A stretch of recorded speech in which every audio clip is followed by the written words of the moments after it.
Lisod magani pamatod anong tinuod, usa na ka na mo pamatod kag baka. Di ba? Lisod pamatod ang tinuod. 5 minutes. Mas lisod pamatudan ang gitawag og baka. Pag pangamak mo na, mag-claim ka lang sa Biblia na pagkaman wa kay ihatag ka proof sa imong claim. Kanina sa word nga bisang kinsa gipakayo na to sa imong ebidensya. Na kanang word bisang kinsa apil lang sa Biblia di sumala sa Biblia. Di makabasa.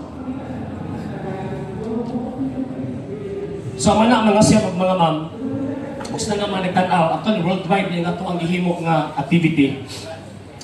Kini nga gitawag og panahon is pamaagi kini sa alap na pagpukaw sa kabaturan.